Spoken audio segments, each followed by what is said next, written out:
Hello guys, I am back with another video, and today I'm at the very famous Winchester South Park and Ride.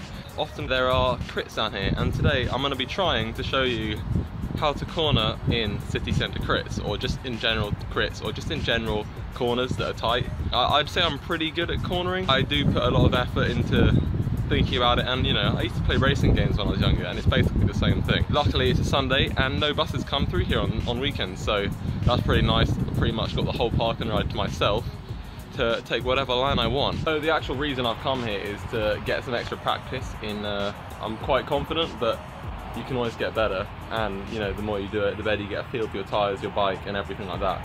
So it's just, yeah, the more you do it, the better you get. It's as simple as that. But there are loads of things I think I can do to help. First and foremost, I think it's just best to get that out of the way. Braking, obviously, if you're coming in too hot, you're kind of screwed. You should do all your braking before you start turning, because if you brake and turn, that's sort of a recipe to disaster, and that's how you end up sliding out most of the time. So yeah, you need to try and brake to your optimal speed before you start turning into the corner. And also, late braking makes quite a lot of difference. I mean, it takes a lot of experience to be able to know the speed you need to be at, but if you start braking way before and you slowly decelerate until your turning point, well then that's nowhere near as efficient as if you come in and then do your braking in as a short amount of time as possible, and then you still go around the corner at the same speed. It just means you spend less time decelerating and more time at the speed you're going at before. So that's just something to think about. I can't really tell you exactly how fast to go into a corner because every corner is so different, but you know, you should experiment and just think about when you're braking and where you're braking, because it makes quite a bit of a difference, especially if you're at the front of the group or on your own. Obviously if you're behind people there's not really much you can do, but that's definitely a point to take into consideration. So here's the first corner on the parking ride. It's just a standard 90-degree corner, and for the most part, if you just come wide entry, clip the apex, wide exit, you can actually take this at completely full speed. I'm sort of trying to demonstrate the racing line, but usually you don't even need to come as wide as this on the exit, and then it's the same again, clip the apex, and then a wide exit. It's hard to do whilst holding the camera, but I'm sure you get the idea.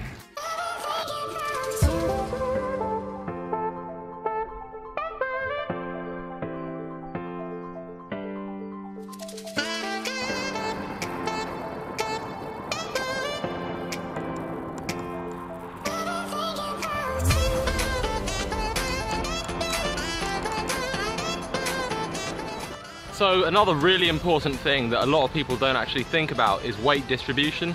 So when you're braking for a corner, your weight automatically goes forward on the bike, and a lot of times that, you know, you stay forward and then you have all your weight, or the majority of your weight, on the front tyre, which is not good, and that's how you end up losing the front and sliding out.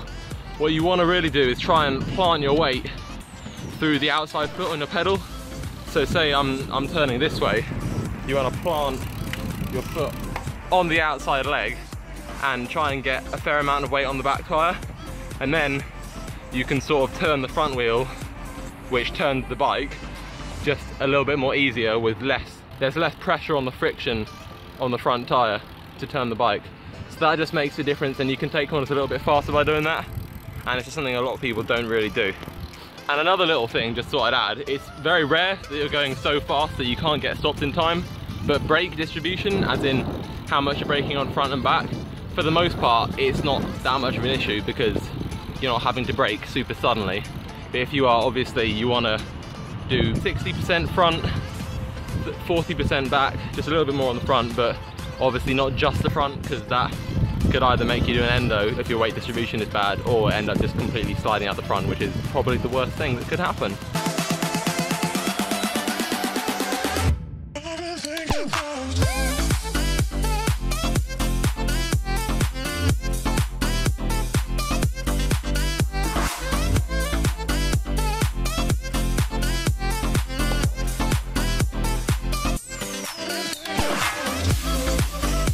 So this corner, the last corner at the park and ride, is probably one of the hardest corners like that I can really think of that I've done. It's a really awkward angle, and you have to sort of duck out into to the right to get a nice angle to swoop in, but Also, you want to turn later than you'd think. It's just really hard to ace that corner.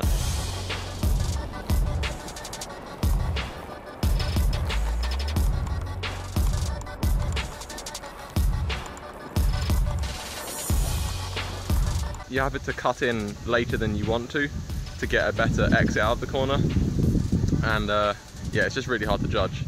You can see I'm sort of darting to the right just to get a wider entry so you can hold more speed through the corner. And another couple of points, tyre pressure is actually incredibly important, especially for tight circuit races where there's lots of corners like that. Yeah, you definitely want to go lower. If you're running like over 80, that's crazy. I was running at the winch crit, I was running 70, and I think that was okay, although I probably would have gone a little bit lower even, just because there were a few cobbled sections or really, really rough sections, which made it a little bit harder. Obviously you don't want to go too low because then you end up with sloppy wheels, and that's just the most horrible feeling ever. But definitely lower, more grip, wider tyres, and yeah, also more grip. And finally, to complete the perfect corner, the exit of the corner, obviously it's nowhere near as hard as the entry because you're going as fast as you're going and you're only going to want to accelerate. First of all, it's best to change gear before you go into the corner, so like a couple ratchets down on the right shifter just to get into a few cog easier gear so you can accelerate better. And then also just a little thing which I've sort of naturally done, which I don't know, I'm sure other people do it too, but so obviously when you don't want to pedal when you're still in the middle of the corner because you don't want to ground the pedal. And that's pretty bad. That will almost definitely make you crash unless it's like just a slight sanding. Anyway, so you got to be really careful about grinding a pedal.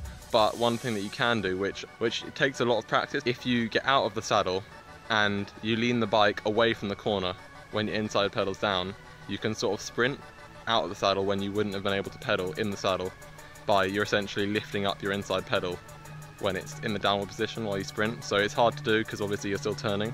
And you have to be careful with throwing your weight around because obviously you still run the risk of actually like sliding out because you're sort of lifting weight off your tyres and stuff. But if you can do that, and then you can get on the power much earlier than everyone else, and that's just a little advantage there. It's worth thinking about just to get the power on earlier, and then you don't have to do as much power compared to everyone else. The last thing, yeah, obviously you can't take the most ideal racing line when you're behind someone else.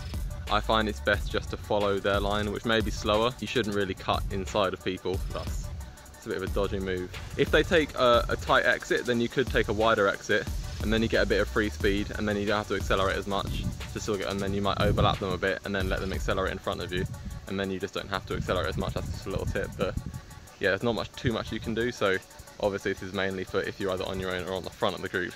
And it's surprising, if you take a perfect corner, then it's quite common that you can actually end up just gapping people behind if they're not ready for it. So that's going to be the end of the video. Thanks for watching. I really hope I've conveyed my my thoughts and tips in a good manner, and don't forget to like and subscribe. Thanks for watching.